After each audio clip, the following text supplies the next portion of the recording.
Uhali gani mtazamaji na mfuatiliaji wa simulizi za Vam TV Online? Kama ni mara yako ya kwanza, hakikisha una subscribe ili kila simulizi uweze kuipata kwa wakati sahihi. Langu Mr. King Vam, usiache kushare, kulike na kutoa maoni yako ili tuwe pamoja katika simulizi mbalimbali. Na kukumbusha tulipoishia kipande cha pili, hii ni simulizi ya Binti Rehema. Ni pale Vanessa alikuwa amerudi asubuhi na mapema kwa ajili ya kuja kwa mpenzi wake Ima ama Exdia kwa ajili ya mazungumzo mbalimbali, lakini alikutana na hiki ambacho kipo kipande kilichopita. Lakini tuendelee pale ambapo tulikuwa tumeishia. Ima akavaa suruali na t-shirt pamoja na mkanda, akatoka nje. Mie nikakusanya nguo zangu hadi chumbani kwangu, nikavaa dela. Hapo Ima anafungua mlango, na msikia Vanessa anasema, umetoka eh? Namtaka huyo malaya mwenzako nimfunze adabu. Mie nikawa nimefika pia. Ima akamshika, akawa namzuia kuingia ndani. Vanessa anamtukana Ima sana. Basi Ima akampa mkanda wa kiuno Vanessa. Basi Vanessa akapiga kelele, analia, unanipiga mimi? Wewe nikufumanie afu unanipiga Ima eh? Ima akaendelea kumpiga Vanessa, lakini bahati mbaya Vanessa akaokota chupa akamkata nayo Ima mkononi mwake. Ima akaendelea kumchapa kwa nguvu Vanessa. Vanessa akaanguka anagaragara, akasema, unaniua Ima, yani unanipiga. Vanessa akawa hapewi nafasi ya kusimama. Ima haongei kitu chochote. Mimi nikamshika Ima nikasema, mwachie Ima, utamuumiza. Ima kaniambia, lei please ingia ndani. Mimi nakazana kumuombea, akasema, ingia ndani, usikii? Akanishika mkono kwa nguvu, akaniingiza ndani, akafunga mlango na funguo kwa nje, akaendelea kumpiga Vanessa. Vanessa naye analia kwa nguvu kweli. Ikabidi nimpigie simu Godi, naye akasema alikuwa anaenda nyumbani, katoka disco. Basi baada ya muda hapo Vanessa anapigwa, anaomba msamaha, huku asiki. Godi akagonga geti, halifunguliwi. Akanipigia, nikamwambia mimi nimefungiwa ndani. Akagonga sana. Ima akaenda kufungua. Vanessa analia tu. Ima akamuuliza, Godi, vipi sasa hivi? Godi akasema, nikuulize wewe, nini unafanya? Vanessa kusikia hivyo akamkimbilia Godi, akamwambia, Ima anataka kuniua, nimemfumania kabisa, alafu ananipiga. Ima akamdaka tena Vanessa. Mikanda ikaendelea kupigwa.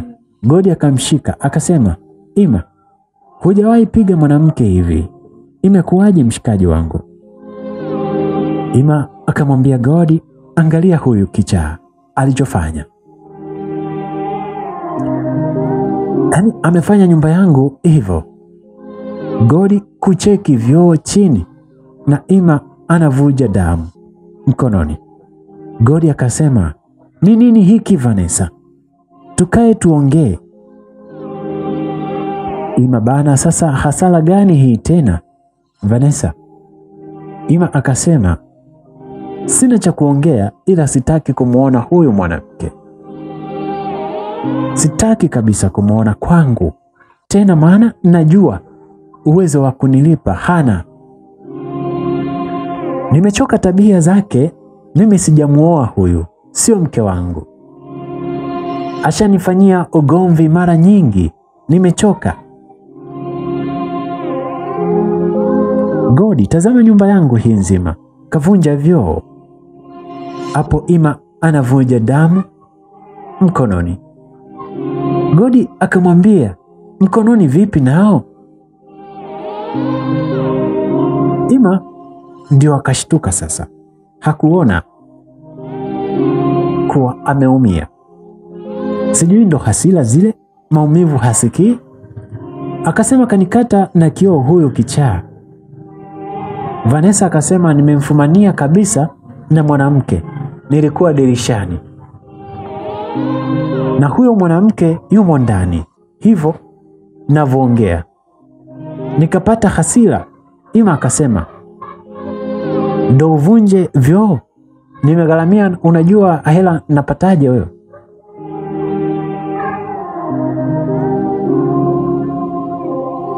Nikalala polini na hangaika kwa ajili ya maisha yangu.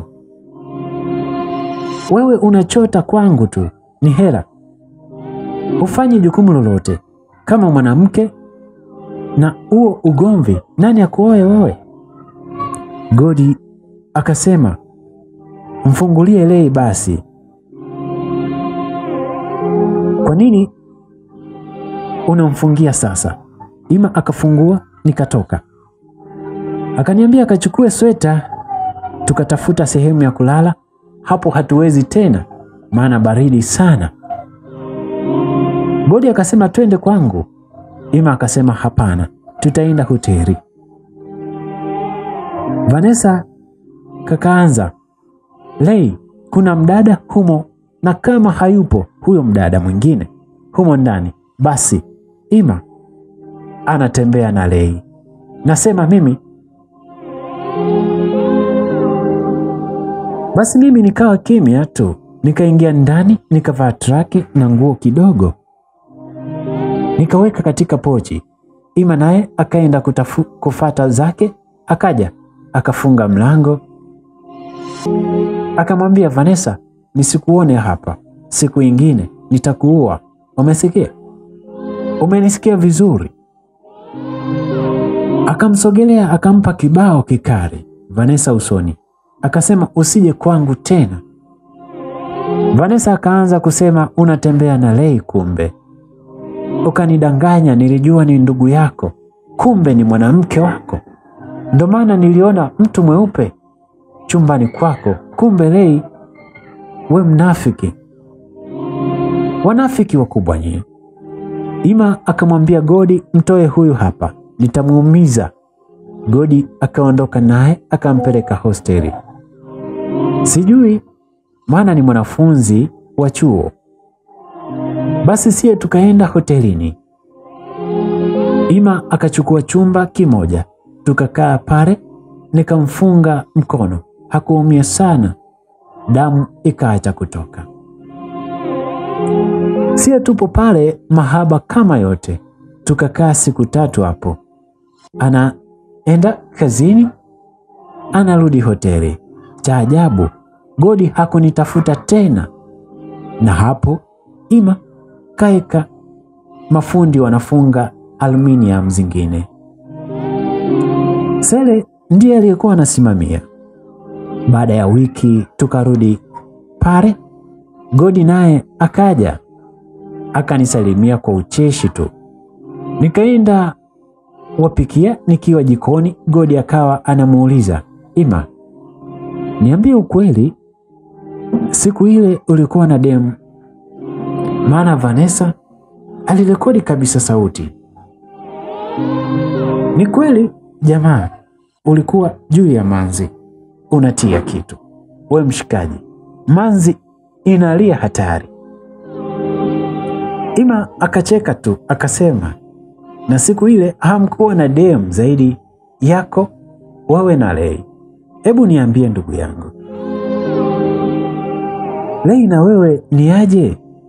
Ima akasema, Godi, wewe ni mshikaji wangu sana, kama kaka yangu hapo. Mie nimesogea karibu nasikiliza. Godi akasema, ndio bro. Ima akasema, Mimi kweli bana, nilikuwa na mwanamke, ila siku na mpenda sana huyo mwanamke, ila sio Lei. Sikutaka kutoka naye sababu yule Vanessa angeleta wenge kwake. Nilimrudia baadaye. Godi akasema kweli Ima?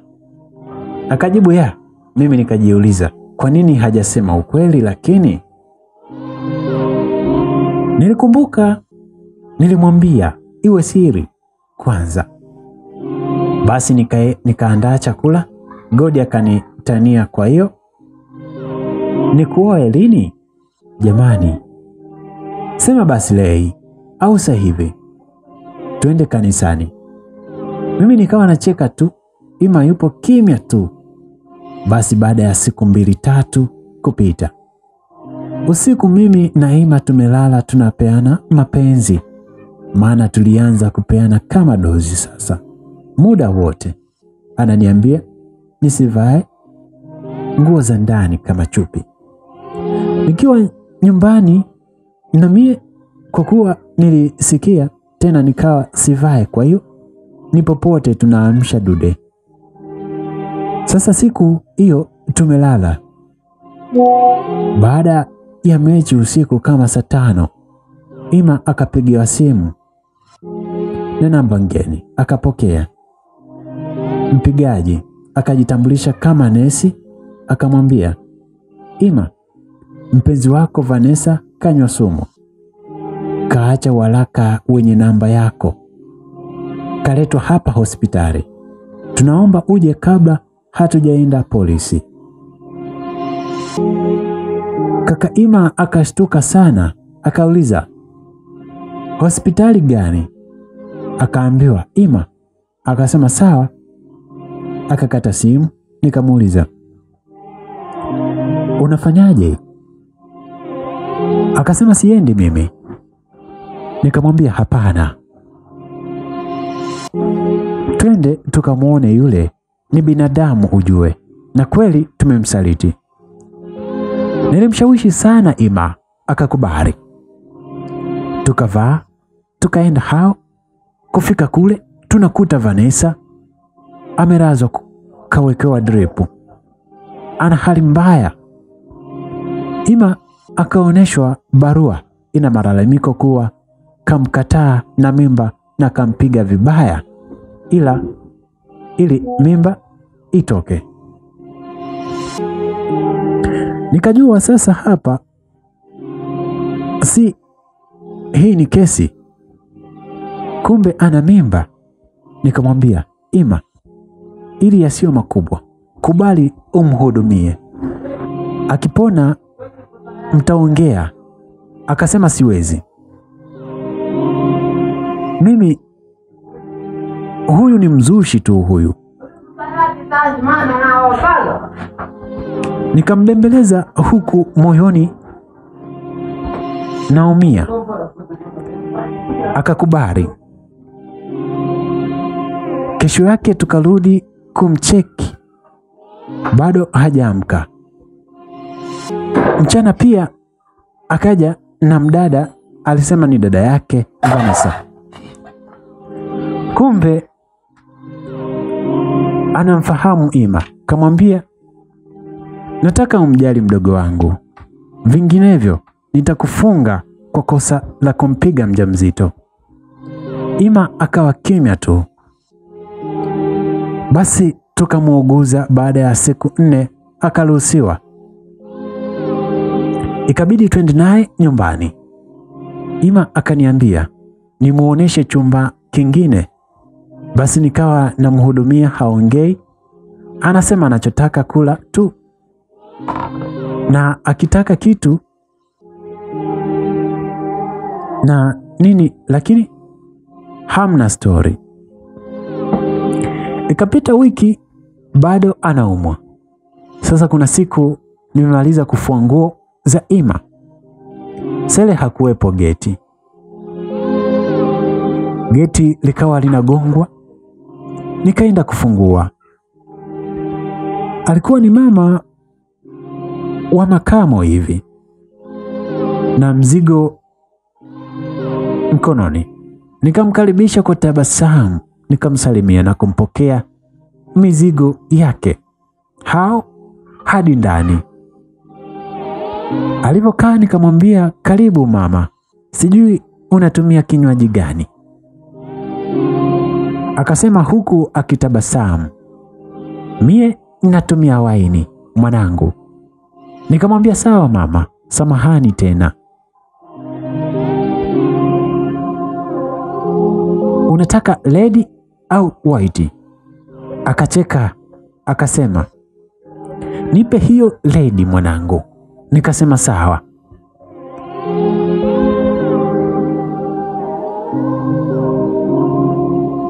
Nikamwambia mama, inakuja sasa hivi. Sikumfahamu huyo mama wala. Nikaenda nikachukua chupa nzima, nikaleta sebuleni. Nikamfungulia, nikammiminia katika glasi, nikachuchumaa. Nikamwambia, karibu mama, enjoy your wine. Yule mama akacheka akasema, asante sana dia. Nikamwambia, samahani, nikuache kidogo niandae chakula. Akasema, na mimi napenda jikoni, nakuja. Nikamwambia sawa, karibu twende. Nikambebea ile chupa na glasi. Hapo bado simfahamu, mjue basi. Nikaenda jikoni, nikapaka samaki, nikakaanga. Yeye amekaa, kuna kiti cha juu, ananiangalia. Baadaye akauliza, waitwa nani mwanangu? Nikamwambia mie naitwa Rehema mama. Akasema, wewe wa Tanga Nikamwambia ndiyo mama. Umejuaje? Akasema, lafudhi yako nzuri sana. Nikajua tu. Nikacheka. Akasema, hapa upo kama nani mwanangu? Samahani lakini kwa maswali nauliza kama polisi.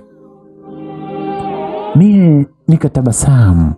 Nikasema, usijali mama yangu, mimi nipo hapa namsaidia kazi kaka Ima. Akasema, mbona unafanana sana na hii nyumba, yaani utapendeza sana ukiwa mama mwenye hii nyumba mwanangu. Nikacheka nikasema, mama bwana usiseme hivyo. Mama akasema, kweli mwanangu. Basi tuliongea pale muda. Nikamaliza kupika. Nikapanga meza. Nikaenda kumwamsha mgonjwa na yule mama akawa mezani. Nikampigia simu na kaka Ima, maana alitoka. Akasema, nakuja basi. Basi Vanessa kutoka akashtuka kwanza kumuona yule mama. Akasalimia, shikamoo mama. Yule mama akajibu, marhaba. Kavua ya nini? Nikajiuliza, ikoje hii? Akaniambia, mwanangu, mie nina njaa, naomba ninawe, maana pale dining kuna kibomba. Lakini alisema hivyo, nikaleta maji katika jagi na tena ya vuguvugu. Nikamnawisha huku nimepiga goti. Akacheki akasema, asante Rei mwanangu. Akaanza kula na Vanessa naye akamuuliza, umekuja saa ngapi mama? Mimi nikahisi huyu mama itakuwa mama Vanessa au? Mama akamjibu, muda tu nimefika hapa. Afu akasema, Rei mwanangu, mbona huji kula? Nikamwambia nasubiri kaka afike naye nimwandalie, maana yupo njiani. Akasema, unamjali sana kaka yako na unajua sana kupika mwanangu, chakula kitamu sana. Nikasema asante mama. Mara Ima naye akaingia na mizigo. Nikaenda chap nikampokea. Hii ilikuwa kawaida kwangu kupokea haraka. Ima akasema, mama, umekuja jamani, si ungesema nije nikupokee mama yangu? Mama akasema, ilikuwa lazima nije kwa matatizo uliopata mwanangu. Ima akamkumbatia, ndio nikajua ni mama yake. Wakakaa mezani, nikamnausha Ima, wakawa anakula, wanapiga story. Mama akasema, Ray, njoo bana ukae nawe tule pamoja kama familia. Nikatabasamu, nikaenda nikakaa, tukala tukamaliza. Vanessa akarudi chumbani kama kawaida. Kakiacha chombo alicholia hapo hapo. Mie nikatoa vyote. Mama na Ima wakaenda sebleni. Nikafuta, nikaanza msikia. Mama akasema, mwanangu Ima, nilikwambia nini kuhusu huyu Vanessa? Lakini husikii. Haya, Mungu kakuletea mke ndani kabisa. Lakini wewe unamfanya msichana wa kazi kwa kweli. Hivi unawaza nini mwanangu? Huku wakinong'onezana. Ima akashtuka akasema, unamwongelea Ray mama? Akasema ndio, binti ana adabu sana, mchapa kazi, anapika kwa usafi, chakula kizuri kitamu, mkarimu hata kwa wageni asowajua. Ana upendo, afu anakujali wewe. Mimi nimempenda sana. Ukiacha uzuri wake, ni binti anayefaa kuwa mke wa mtu, tena mbichi. Sasa wewe unaleta huyo, ona anakuweka matatani mwanangu. Ima akasema, mama, nilishamwacha huyo mwanamke, mimi ndo maana akafanya hayo ili yanipate hayo. Mama yake akasema, na hiyo mimba anayosemaje? Ima akasema, kama yangu nitahudumia mtoto, lakini yeye hapana. Basi mama yake huku akinong'oneza akasema, sio amepona aondoke hapa mtu nyumbani kwako. Ima akasema, sawa mama, ataondoka. Mama yake akaendelea akauliza, unasemaje kuhusu Ray? Ima akacheka akasema, mama, nimeishi na Ray kwa muda sasa, ni binti anafaa kuwa mke. Mama yake akasema, umeona sasa Zubaa wengine wamuoe, wamchukue. Ima akacheka. Mama yake akasema, nimempenda sana, amenipokea vizuri bila hata kunijua. Mimi nani? Hivyo ndivyo wanawake wenye maadili hufanya. Ima akacheka tu. Mama akaita, Ray mwanangu, na kuomba. Mie nikaitika, abe mama, fasta. Nikaenda.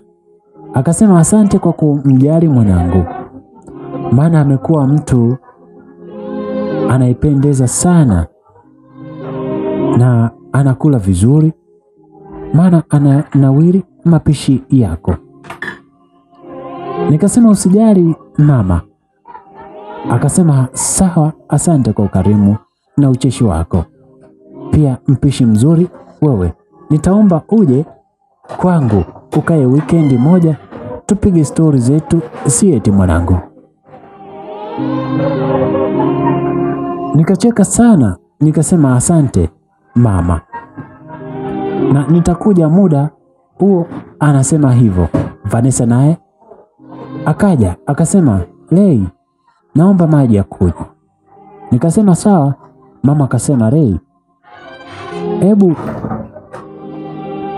Ebu kaka, kaa we mtoto, jiko lile pale, mwanamke kachukue.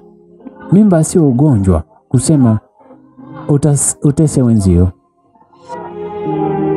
Vanessa akaenda kuchukua, akarudi akapita, akawa anaenda chumbani. Mama akamwambia, "Ebu kaa hapo niongee na wewe kwanza." Vanessa akakaa. "Mimi nikaa natoka." Mama akasema, "Lei, na wewe kaa hapo." Nikakaa. Akasema, "We Vanessa, mimba yako ina umri gani?" Vanessa akasita kusema. Mama akamwambia, "Ukumbuki au?" Akasema, "Miezi kama 2." Mama akasema, "Sasa mbona umekuwa katili hivyo? Yaani baada ya kufikiria kiumbe tumboni wewe unafikiria mwanaume, tena ambaye una mimba yake, kitu ambacho angekufuata tu. Mbona mkatili sana we mtoto?" Vanessa akakaa kimya. Mama akasema, "Ima, naomba mpigie simu huyo dada yake aje na Godi pia. Hapo nina neno nao." Ima akapiga.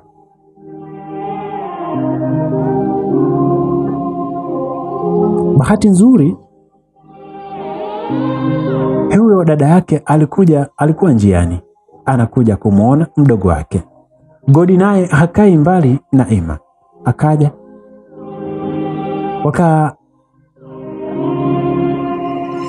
wakakaribishwa ndani. Mama akasema, "Ima, naomba ongea mbele ya dada yake. Msimamo wako juu ya huyu Vanessa." Ima akasema, "Mimi nitalea mimba na mtoto, ila mahusiano na Vanessa hapana, siwezi." Dada yake akasema, "Kwa nini unamfanyia hivyo mwenzako wakati anakupenda?" Ima akasema, "Ana tabia ambazo siwezi vumilia, kama kunipasulia madirisha yote, kunizalilisha kwa watu, kunipiga muda mwingi. Mimi siwezi hilo." Vanessa akapiga magoti akaomba msamaha. Ima akakataa.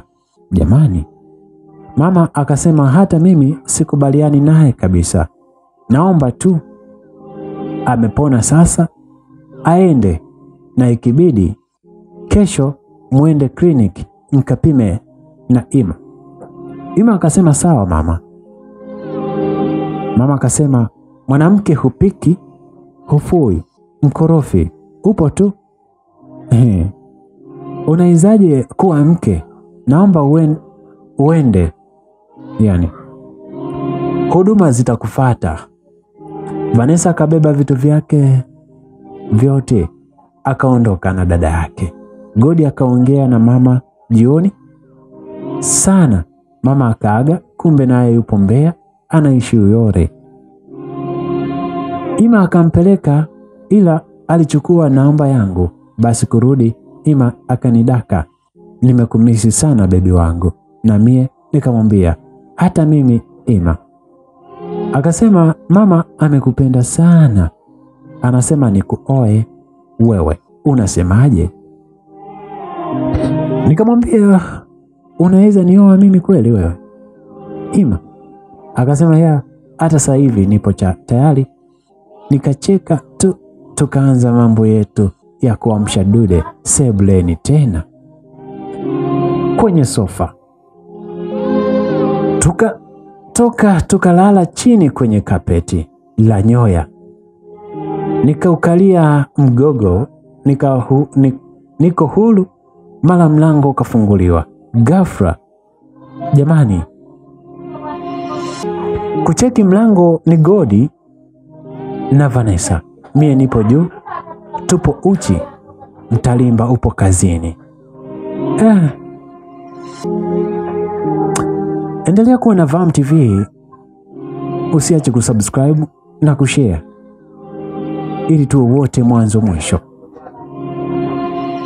Vanessa akasema, "Umeona Godi?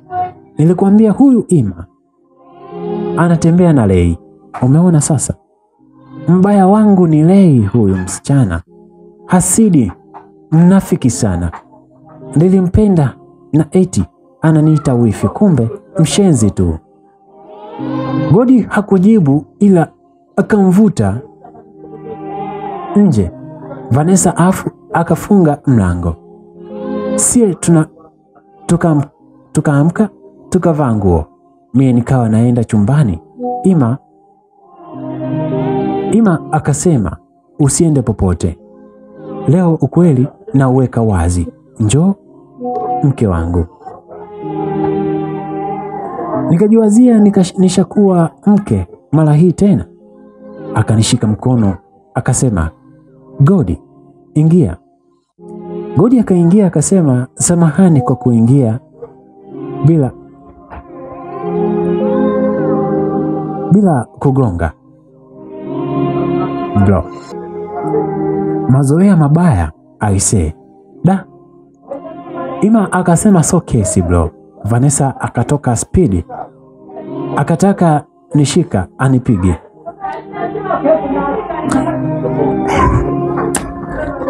Ima akamshika yeye.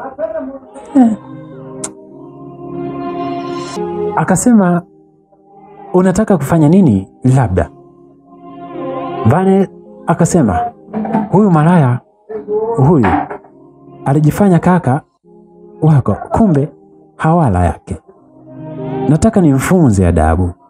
Ima akasema, ukimgusa huyu Vanessa na kuapia, nitakufanyia kitu kizito na kibaya, hutokaa ukanisahau maishani mwako. Ima akamwambia Godi, samahani bro, umejua hili kwa staili hii, nilitaka nikuambie lakini Lei hakuwa tayari. Godi akasema, nimeumia ila sina namna, Lei shemeji yangu bana. Da. Vanessa huku analia akasema, Godi, tumesalitiwa. Godi, ona. Godi akamwambia, mimi Lei hakuwahi nikubalia, angalau sasa hivi najua kwa nini alikuwa hanikubali. Najisikia nafuu. Basi Vanessa akasema, Ima, kweli mimi mama mtoto wako unanifanyia hivi? Huyu Lei kakuloga, amka wewe. Ima akamwambia, nilikwambia usikanyage tena kwangu, nini umefata?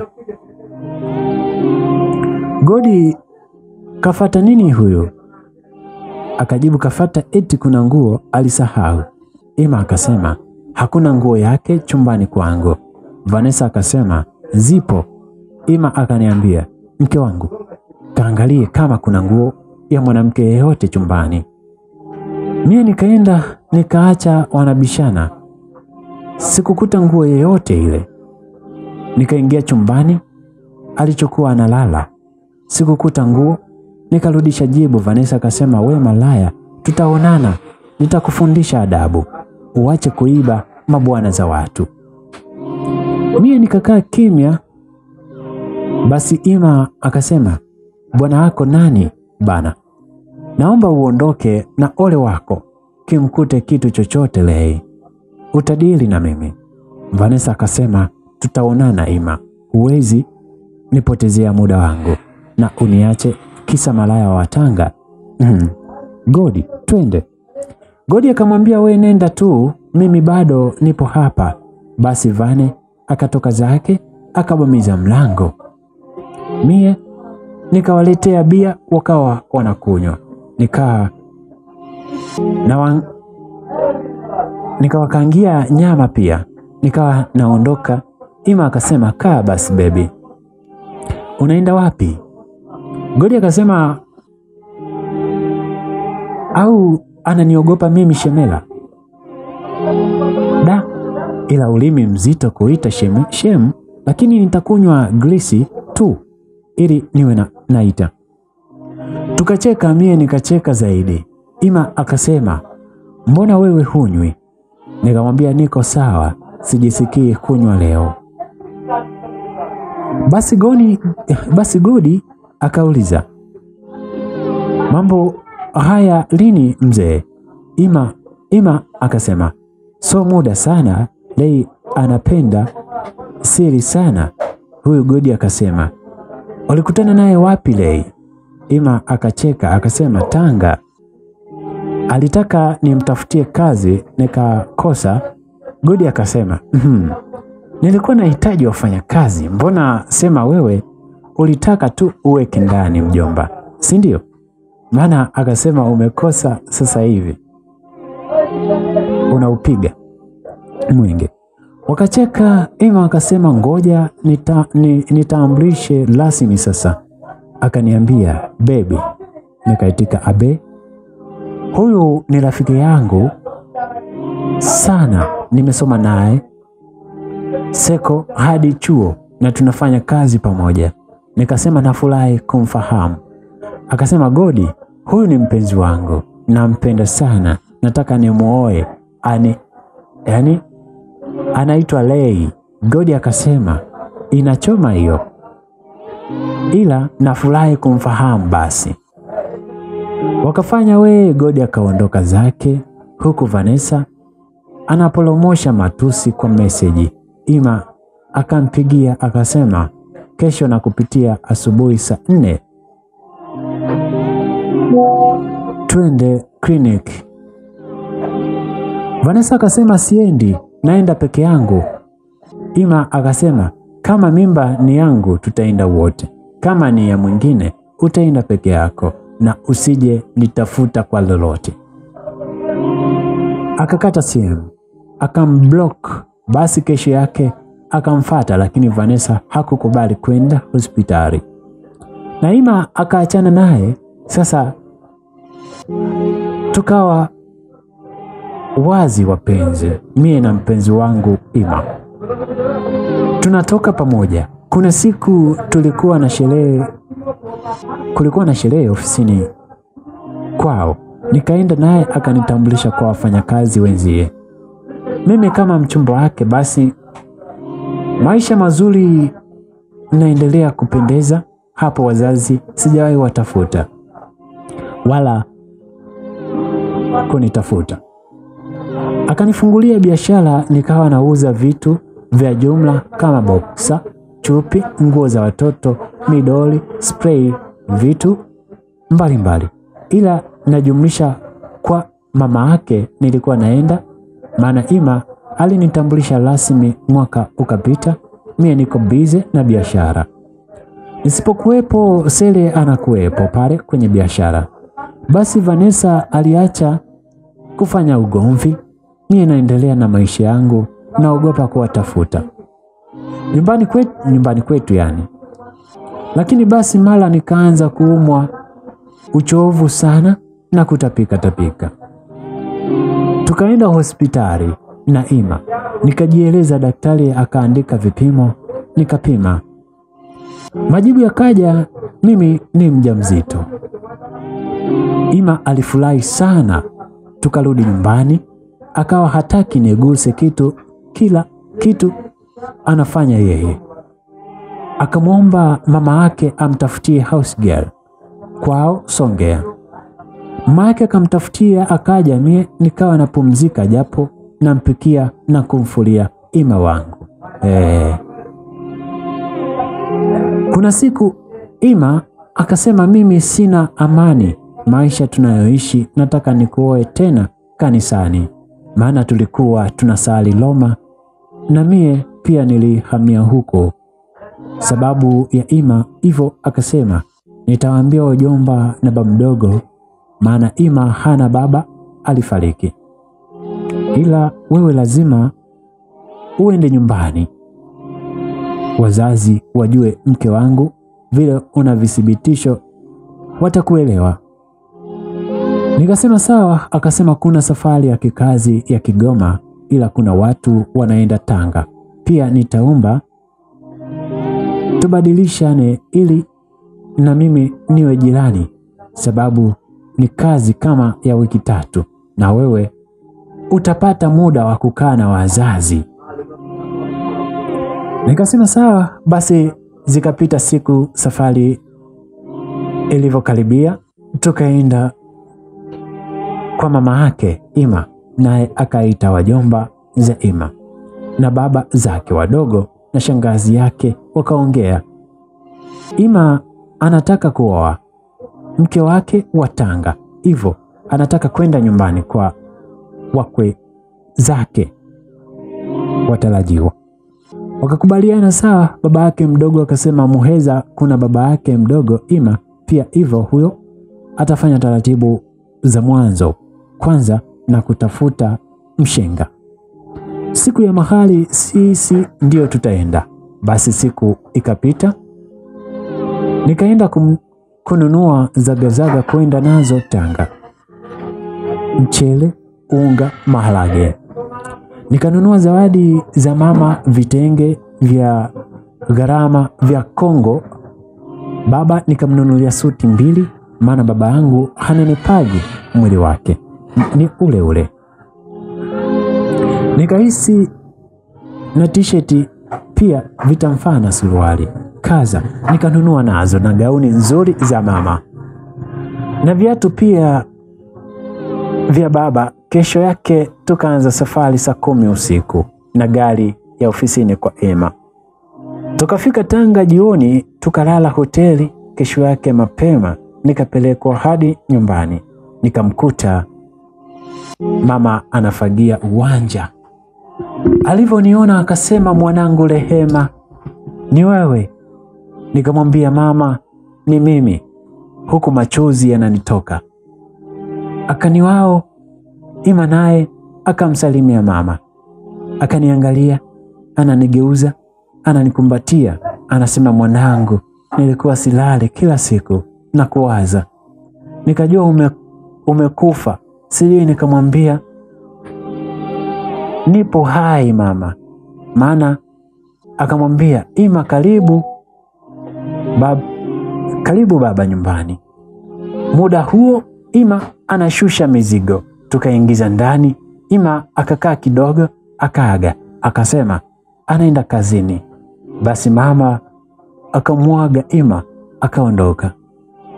Tukabaki na mama, akauliza kulikoni. Nikamsimulia yote na kuhusu Juri kuanzia Hemedi, nikamsikilizisha na sauti niliyorekodi siku ya talaka, nikieleza visa vya Mudi na yeye akitukana akisema dada yangu Juri alijileta. Mama alilia sana, akasema Juri amekuwa kama laana, hata hapa kijijini anasumbua kutwa ugomvi na waume za watu. Mama akasema pole mwanangu. Nikamwambia na aliyeniokoa ndio huyo aliyenileta. Mama akasema ungeniambia nimshukuru kijana yule, anaonekana mpole sana. Nikasema ndio pia mama. Akasema umependeza sana mwanangu. Nikamwambia asante pia. Nikamdokeza kuhusu Ima na nikamwambia mama, hapa mimi ni mjamzito miezi 2 na anataka anioe, nisaidie baba anielewe. Mama akasema usijali mwanangu. Pia akasema Mudi alikuja kufanya vurugu, akasema tumlipe mahali yake, kwani wewe umetoroka. Pia akasema dada yako ametembea naye, yani ilikuwa aibu. Nikasema poleni mama. Mama akasema baba yako aliyataka yote hayo, jitu halijui akakuozesha nalo. Mama basi jioni baba akarudi, mimi niko jikoni, nilikuja na kuku niko kupika. Mama akamweleza baba, kisha akaniita baba, akanikumbatia na kunipa pole, akasema nisamehe mwanangu, mimi ndio mwenye makosa. Nikamwambia baba usiseme hivyo. Basi nikaandaa chakula, sijamuuliza Juli hata. Tukala. Baadaye nikamwambia baba, naona umeme umesogea, nafikiri tuweke umeme hapa nyumbani. Baba akasema pesa mwanangu ndio shida. Nikamwambia mimi nitaweka. Akasema mwanangu, Mbeya unafanya kazi gani kwani? Pesa utatoa wapi? Nikamwambia ndio baba, nauza duka la jumla. Akasema sawa basi, nitamuita fundi aandike vifaa. Kesho mimi sawa. Nikawakabidhi zawadi zao, wakafurahi sana. Kesho yake mapema fundi akaja, akaandika vifaa, nikampa baba hela maana nilikuwa nazo. akaenda mjini kufata vifaa. Mimi na mama tukafanya shughuli, japo mama ananikataza mie wala sikomi. Tukamaliza, tukaenda chota maji, tukarudi. Mama akaenda kudai madeni yake. Mimi nikawa nimejilaza nje, na utajua huku na chati na baby. Mara nasikia sauti, "Hey Lei, umekuja?" Kumbe kuangalia Juli. Jamani, nilisimama nikamdaka juu, nikamdondosha chini, nilimpiga jamani mangumi, nikamlaumu na mfinya. Yani nimepandwa na hasira kama chui. Nampiga yeye, analia tu, "Nakufa, nisaidieni, mimi sisikie." Nimo tu nimemkalia, na nimekuwa mnene kidogo kuliko yeye. Nimemkazania na mpiga. Mama akawa anarudi, akanishika, "Lei mwanangu." "Nini?" Nikasema, "Mama, niachie." "Niache mama." Nikaendelea kumpiga vibaya sana, anavuja damu kwenye mikwaruzo niliyompa. Hapo mama akanishika kwa nguvu, akasema, "Hujui hali yako Lei, una ujauzito na unaumwa. Unajitafutia nini matatizo? Kwa nini lakini?" Nikasema, "Mama, huyu amenivurugia maisha yangu sana huyu mama." Nikamponyoka tena mama ni naye Juli, nikampa kichapo cha haja. Mama akaenda ita shangazi, hakai mbali na nyumbani. Akaja na mume wake, ndo kunishika. Juli akakimbilia kwa bibi yetu mdogo, huku kina shangazi wanasema, "Lei, umekuja lini? Na wewe mbona mpole sana? Nini kimekupata hadi ufanye vurugu?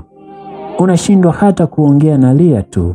Mara Juli akaja na bibi mdogo na mama mdogo, tukakaa kikao. Wakaniuliza, nikapray ile siku napewa talaka na yule mwanaume anavotukana kuwa katulala mimi na dada yangu, na dada yangu alimuanza na ndo alimwambia mimi ni malaya. Ndugu wote wakashikwa vichwa, mie tena nikajikuta nimemlukia Juli kichapo. Nimechuana na kuacha. Nikamchuna na kucha mikononi na mpiga haswa. Nikadakwa tena na ndugu, wakasema sana Juli. Yeye sasa akapiga magoti, akanishika miguu, akalia sana, akaomba msamaha sana.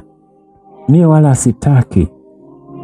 Ndugu nao wakamwombea msamaha, wakasema, "Nyie ni ndugu, sameheaneni." Nikasema nitamsamehe nitakapoona matendo yake mema kwangu. Basi tukiwa mwishoni mwa kikao, baba naye akafika,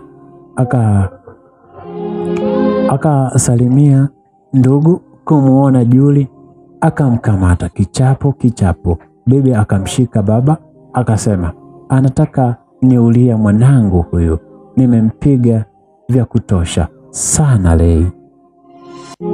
Mimi sababu ni yeye najisikia vibaya sana kama mzazi mimi kwa Lei huyu.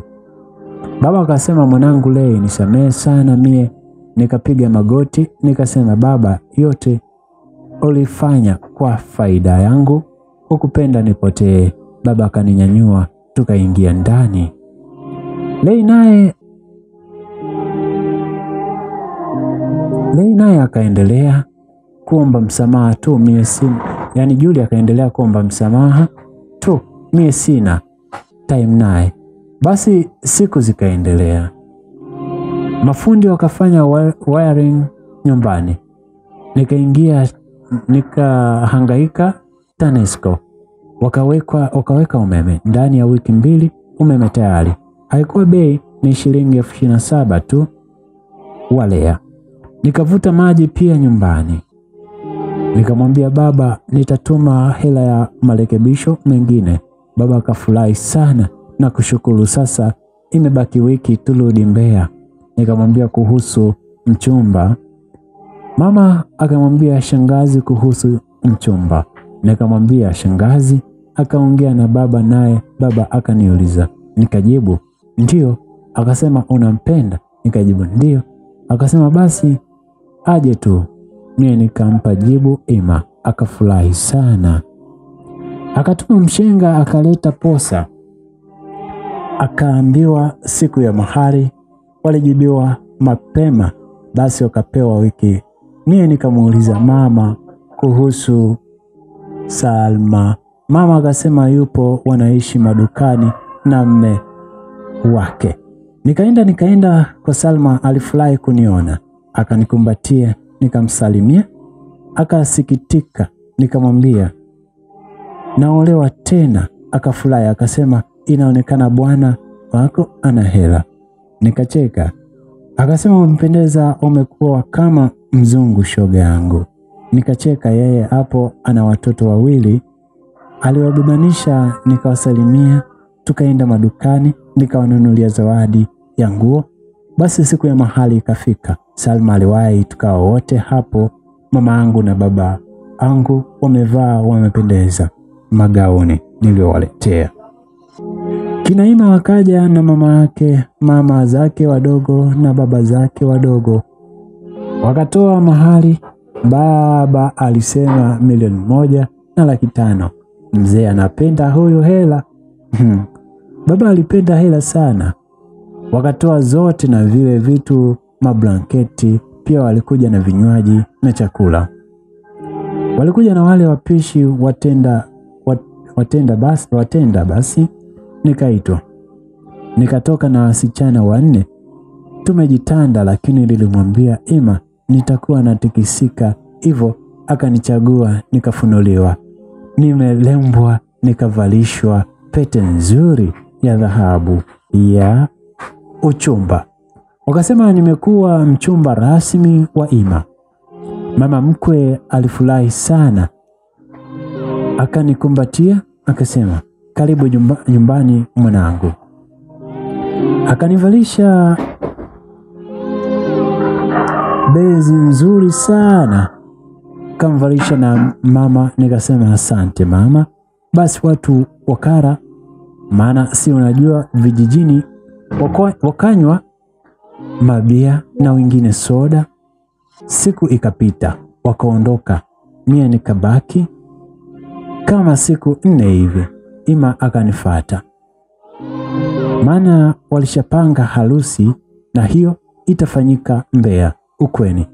Basi tukarudi Mbeya, huku vikao vya harusi vimeanza, maana Ima alitaka haraka kabla tumbo halijakuwa, na Ima alimwambia mama yake mie mjamzito. Basi siku zikakaribia. Mama mkwe akasema ananifanyia send off, maana kawachangia watu wengi. Hivyo nikatuma nauli kina baba na mama na Juli pia na dada mkubwa. Alikuja na bibi mdogo, shangazi na mjomba Salma wangu naye alikuja, mama na baba. Tukawachukulia hoteli, bibi mdogo pia na mjomba na shangazi. Ima naye akahamia kwa Godi. Mimi nikabaki pale na kina dada na Salma wangu na wanaye. Basi Salma akasema hapa ndo kwako. Nikamwambia ndio. Kina dada wakafurahi na Dajuri anaye anasema nyumba nzuri sana. Nikasema asante, lakini bado moyoni simtaki Dajuri hata bure. Na mzum tu. Siku ya send off Salma ndio nilimuomba awe msaidizi wangu.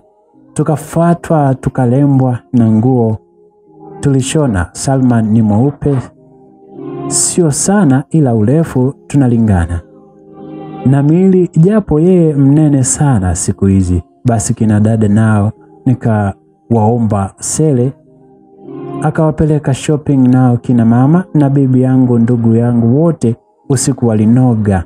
Na mie nikafanywa send off kubwa. Nilipata vitu vingi sana vya thamani vya ndani, na siku ya harusi tukafunga kanisani. Ima wangu walipendeza sana, na mie pia. Kanisani walitaka wasimamizi wenye ndoa na wanaosali hivyo Ima aliwaomba binamu yake na mkewe. Wakatusimamia. Harusi ilifana sana. Baada ya wiki wote wakarudi Tanga.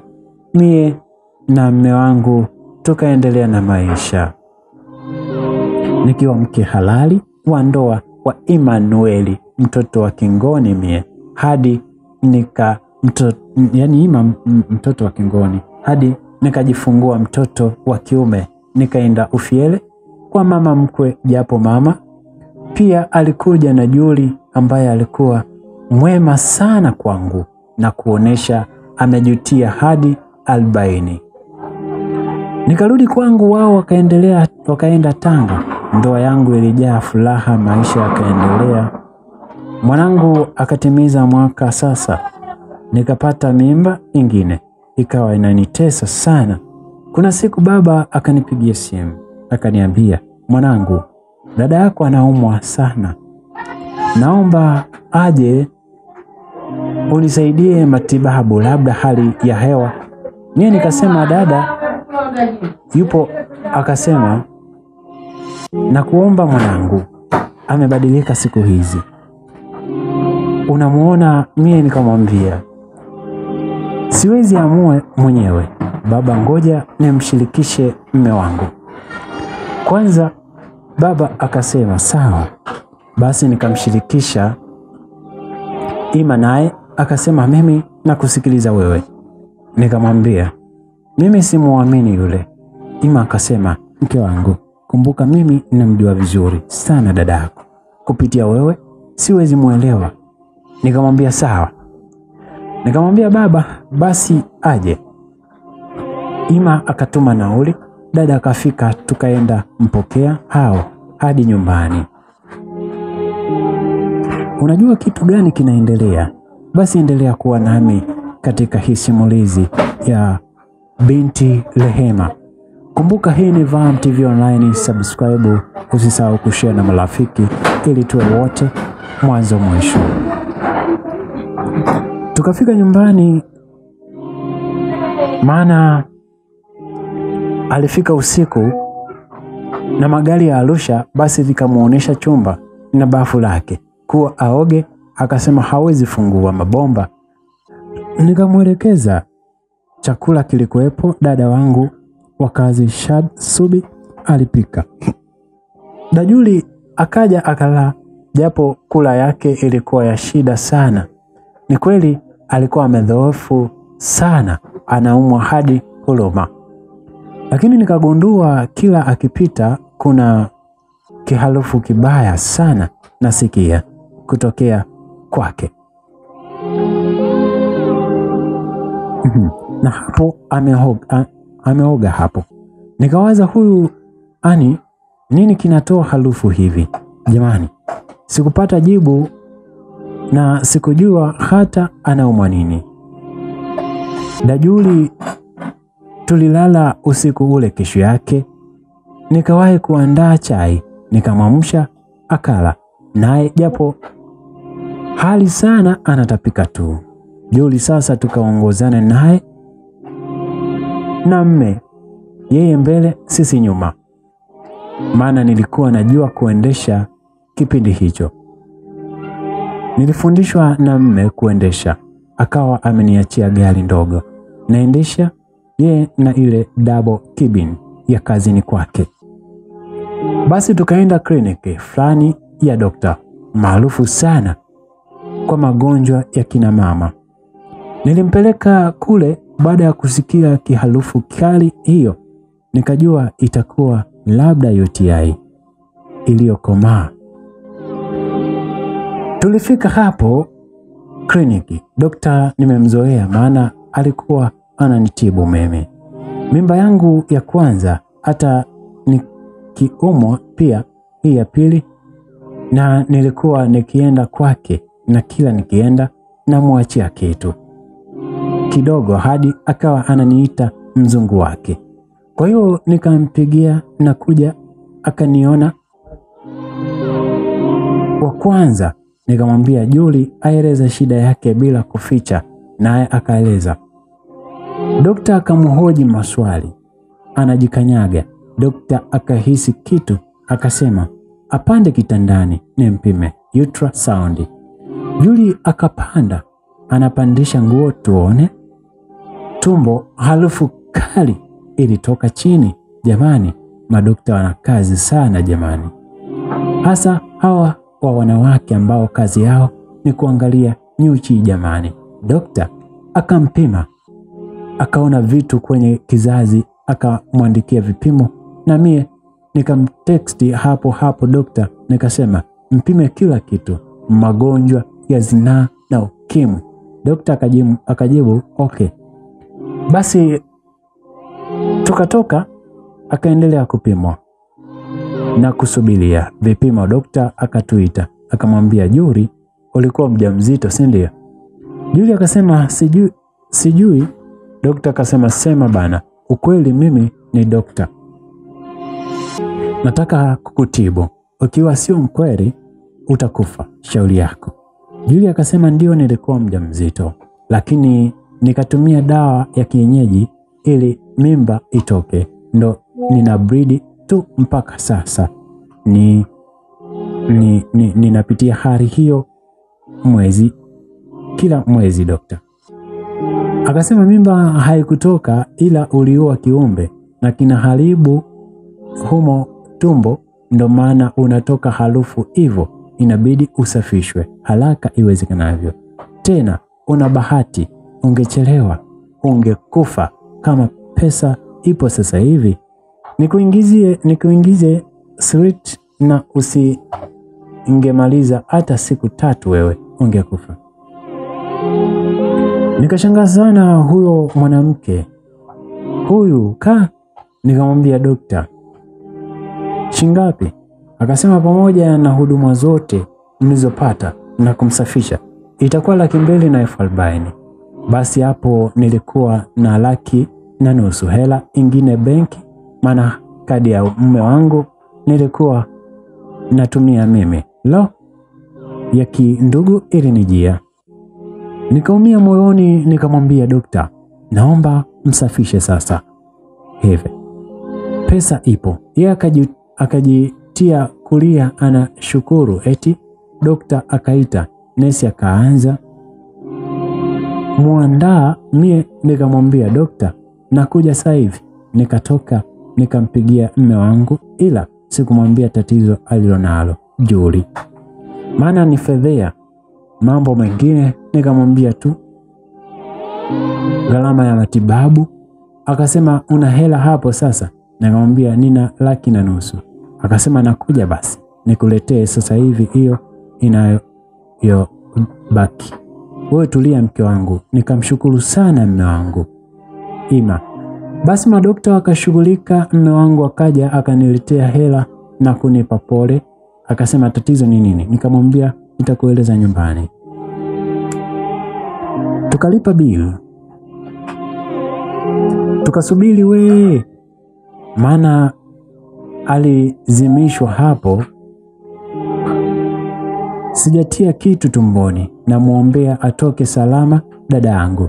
Nilikuwa hadi jioni, akazinduka dokta, na dokta akaandika dawa za kumpa. Tukalipia, tukampakia katika gari. Nikarudi kwa dokta anipe majibu ya vipimo. Akasema ukimwi hana wala magonjwa ya zinaa hana. Sikuamini, Mungu ana watu wake jamani. Ila nikashukuru. Dokta akasema alikuwa na hali mbaya, sijui kama ataweza kuzaa tena huyo, labda muujiza utokee. Nikasikitika toka moyoni kabisa. Nikamuaga dokta, nikaondoka. Tukafika nyumbani, angalau yuko poa. Nikampikia supu ya kuku, akala sana tu na akanishukuru sana. Akasema dokta amesema ningekufa. Nikamwambia achana na hayo, angalia afya. Akasema asante sana.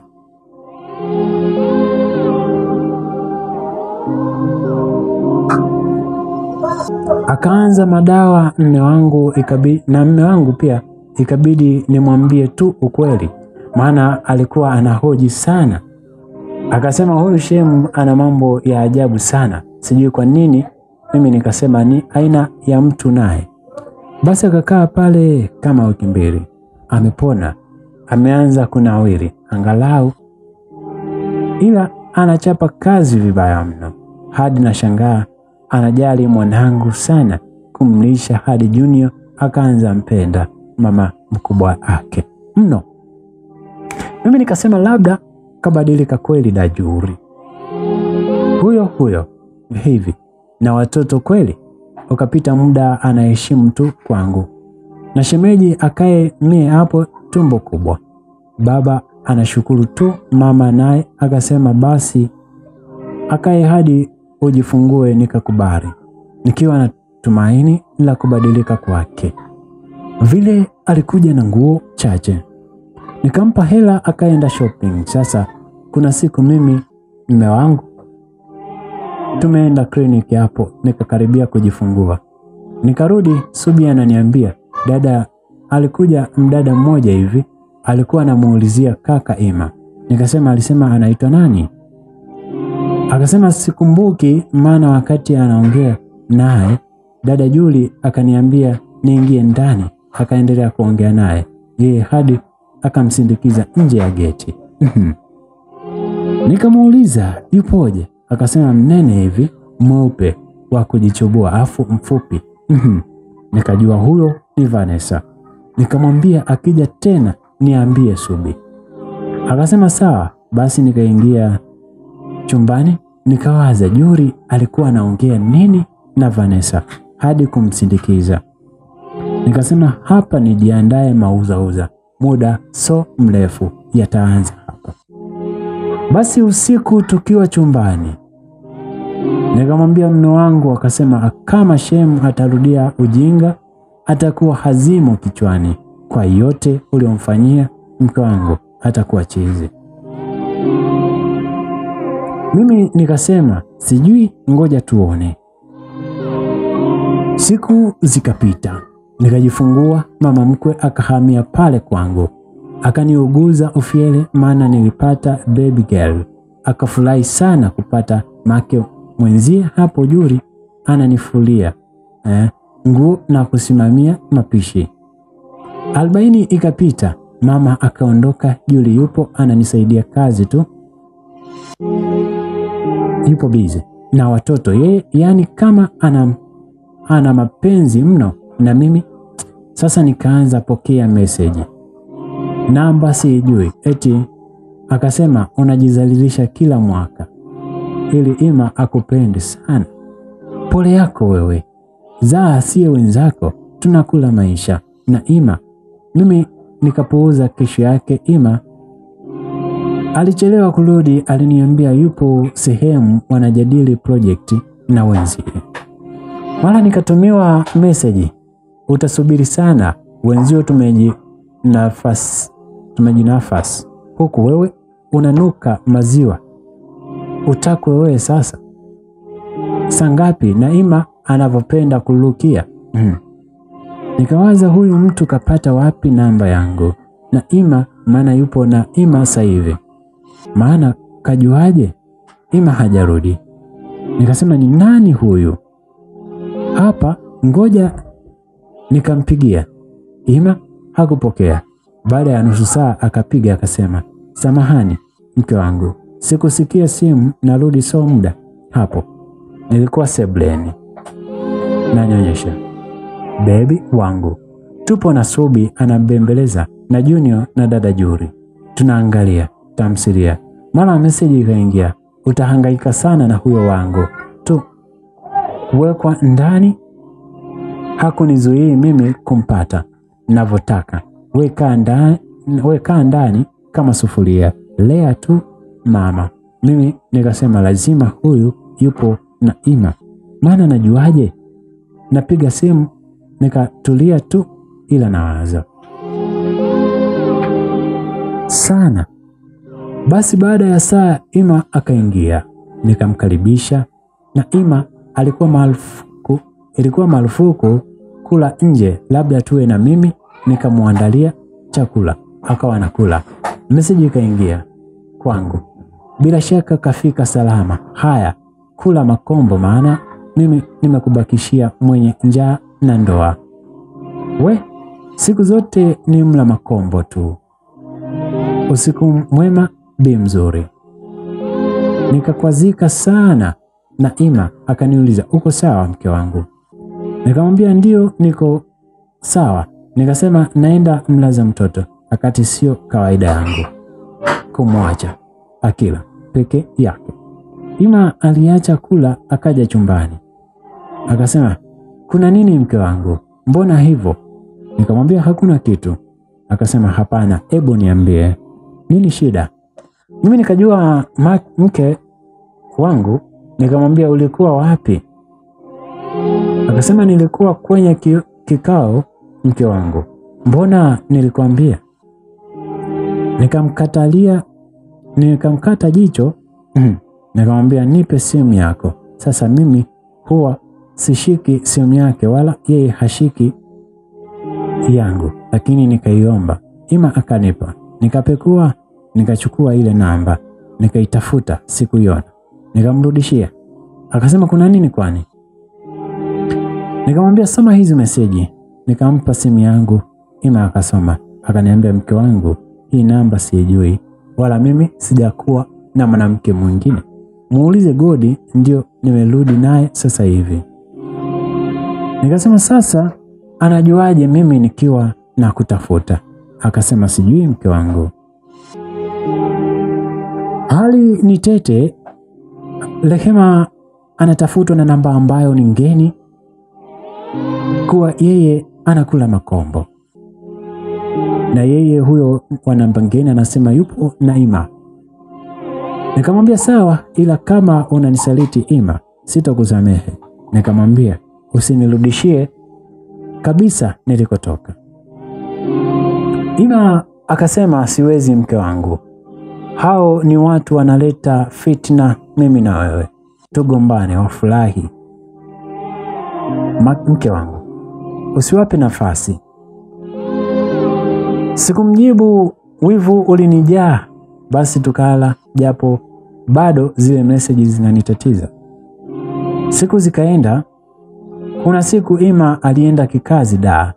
Baada ya siku 2 message ikaingia, pole bibi, wewe kwa kulea wenzio tunajilia vyetu taratibu Dar. Nikamjibu, hivi hukomi kumtumia message mtu asiyejali afu kusingizia?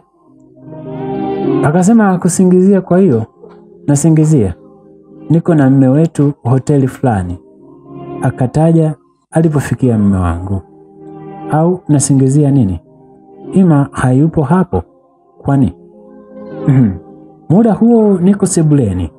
Nikajitetemeka, simu ikaanguka chini. Juli akauliza, nini leo? Nikamwambia hakuna kitu. Nikanyanyuka, nikampa Subi mtoto. Nikaenda chumbani, nikalia sana, nikalala zangu. Sikuwahi pokea simu za Ima hadi akawa anampigia simu Subi kuuliza hali za watoto. Mimi sina habari. Mara nikatumiwa message, umesusa shoga angu, pole we, wenzio twara kwa marefu na mapana, kweli umekosa akili. Unaona kumsusa mme hadi unampa house girl mamlaka ya kuulizwa mambo ya familia na mmeo, kweli akili huna we, pole. Ngoja nikampe utamu mme wetu shoga, nikusaidie majukumu msusaji. Hapo hapo Ima akatuma message anauliza, kuna nini mke wangu? Pokea simu tuongee. Mie wala sikupokea. Wiki 2 zikafika, Ima akaja, nikaandaa chakula akala. Tukaingia ndani chumbani. Akasema nini kinaendelea mke wangu? Mbona umebadilika hivyo? Nikamwambia muulize mwanamke wako uliyekuwa naye huko. Ima akasema mwanamke gani tena? Nikamwambia uliyekuwa naye hoteli, unafikiri sijui? Ima akasema ujue sikuelewi wewe. Nikamwambia kama umenichoka nipo tayari, nipe talaka niondoke. Nirudi kwetu, vituko sitaki. Ima akasema unasemaje Rehema? Nikamwambia umenisikia sana, kiburi tu, nimechoka kuwa mpore. Ima akasema mimi nimetoka kazini tena safari, nimechoka, narudi nyumbani kupumzika na kuja kutana na haya mambo. Baada ya kunipokea mno wako, mbona umebadilika sana mke wangu? Mimi sikuwa na mwanamke hata nipekue uone. Nikamwangalia tu, nikapanda kitandani, nikaweka mtoto katikati hapo, nimepiga kijinsi, nikalala. Kesho yake Ima akawahi kuondoka bila hata kunywa chai. Mchana nikapigiwa sasa simu, ile namba sikupokea. Akatuma meseji eti akasema, bibi wewe mbona mshamba sana, yaani mwanaume amerudi safari, baada ya umjari na kumtoa uchovu unagombana, mbona huna adabu hivyo? Ukufundwa kwenu? Wewe watanga gani wewe? Hujui mahaba. Haya kazila hata chai sasa utajibeba. Kaniambia kila kitu, mwanamke unagubu wewe, mwanamke mshamba wewe.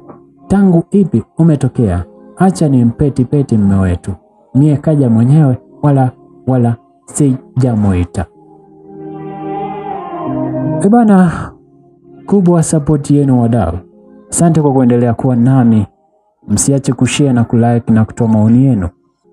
Unamwonaje Juri dada yake Rehema juu ya tabia yake?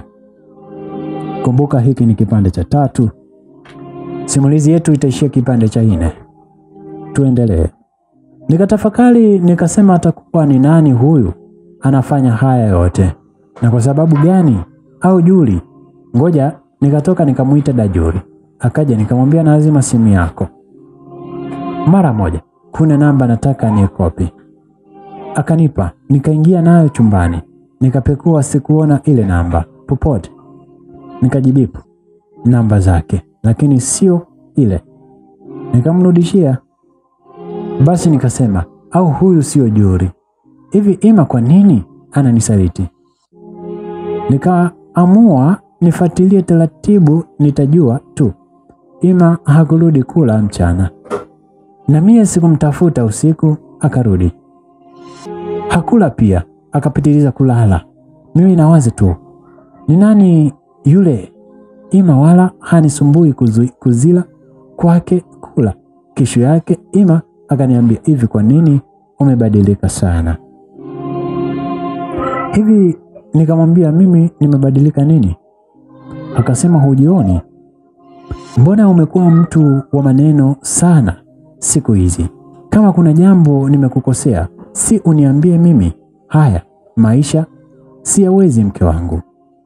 Nafanya kazi nyingi sana nzito za kutumia akili, sihitaji kelele nyumbani. Nahitaji utulivu na kupumzika. Mimi nikasema, nisamee mume wangu. Ima akasema sawa, lakini naomba nijue nini tatizo. Nikamwambia, ukitoka kazini tutaongea. Akasema sawa. Akanywa chai na mimi nikamsindikiza kupanda gari nje kwa bashasha, nikamfungulia hadi geti. Huyo akaondoka. Narudi, Julia akasema, naona mna furaha sasa hivi, maana ndani palipoa mdogo wangu. Hayo ndio mambo. Nikamwambia, kawaida, maisha ya ndoa ndo yalivyo. Akasema haya, ni nafurahi, maana nikiona mmekasirika naanza waza au mimi ndo sababu. Nikasema wala, kuwa na amani tu, mambo yetu tu. Nikaingia chumbani kwangu. Sasa mambo mengi nilikuwa namsimulia Salma. Nikampigia simu nikamsimulia Salma, akasema, usicheze ndoa wewe, hebu muondoe huyo Juri hapo, au umesahau? Na ni vizuri mmeo akija mwambie na muoneshe kila kitu. Nikamwambia, mme nitamwambia, lakini Juri sio yeye safari hii. Nimepekua hakuna kitu. Salma akasema, endelea. Jioni mme wangu aliwahi tu kurudi, nikapika vizuri tukala, tukaenda chumbani. Tukaogeshana, tukapanda kitandani na nikampa penzi hatari, maana toka amerudi sikuwahi mpa. Basi tunampumzika, akanisifia kuwa mke wangu, unajua jinsi ya kunimaliza hasira zangu, ujue na kupenda sana Rehema. Mimi nikacheka, nikaanza msimulia yaliyojiri, nikamuonesha message akasoma. Afu mme wangu akasema, mke wangu, na kwa pia sijawahi kuwa na mwanamke, si kule da wala huku, sijui haya yote yanatoka wapi. Sijui nani huyo anataka nivunjia ndoa yangu. Nikasema itakuwa kuna mchezo hapa nachezewa, lakini watashindwa. Ima akasema nipe hiyo namba, nitachunguza. Mimi nikampa. Basi siku zikapita. Sasa siku moja nimetoa nguo za mno nje nifue. Dajuli akaniita akasema mtoto analia. Mimi nikaenda chumbani nikakuta wala mtoto kalala kimya. Nikamchukua nikamlaza kwenye kitandani. Basi pale sebuleni nikamuuliza, Dajuli mbona alikuwa hali? Akasema labda alikuwa anaota, maana amelia nimesikia. Nikaachana nayo nikaenda kufua. Sasa kabla ya kufua huwa napekua mifukoni. Nikaanza kupekua, nikakutana na hela katika suruali, ingine nikakutana na chupi ya kike. Nikaguna, nini hiki? Hii chupi vipi mfukoni mwingine? Nikakutana na paketi ya kondomu. Kucheki, ndani imebaki kondomu moja. Ina maana 2 zimetumika. Nikapandwa na hasira. Nikatunza vile vitu, nikafua, nikamaliza. Nikazima simu yangu, sitaki anipate hapo. Nasema huyu amenidanganya, anamjua yule mwanamke vizuri tu. Basi nikaona sijisikii poa. Nikatoka na mwanangu mdogo hao kwenye gari, nikaenda kwa mama mkwe. Nikaongea hadi jioni. Mama mkwe akawa kanigundua kama sipo sawa. Akauliza kuna nini? Nikamwambia mimi nipo sawa, nimemisi tu na nitalala hapa. Mama mkwe akasema sawa. Basi tukapika mida saa 3. Mume wangu naye akaja akamsalimia mama yake, akasema anaomba tuongee. Mimi nikakubali, tukaenda kuongea chumbani. Ima ananiambia turudi nyumbani. Nikamwambia mimi nalala hapa kwa mama, wewe nenda tu. Akasema mbona tuliyamaliza yale mambo, nini tena umekasirika? Nikasema hayaisha, niache nitafakari. Ima akaaga akaondoka. Mama akaniuliza kwema, mbona siwaelewi? Nikasema kwema mama. Nikakaa kwa mama mkwe siku 2, huku yeye anatuma message za kuniomba nirudi. Basi nikarudi. Ilikuwa Jumamosi. Akaniomba tuongee tukiwa chumbani. Nikamtolea ile chupi na kondomu. Akashtuka sana, akasema nini hiko? Nikamwambia nikuulize wewe kidume, ukaona ufanye huko. Sasa haitoshi uniachie nije nifue na chupi zao hao wanawake zako? Bado ukaleta na kithibitisho kuwa wewe ni mtiaji mahiri, umetumia na kinga, si ndio? Akasema mke wangu, ujue na kuheshimu sana, ila kauli gani hizo na hivi vitu mimi sivijuagi, sijawahi kukusaliti.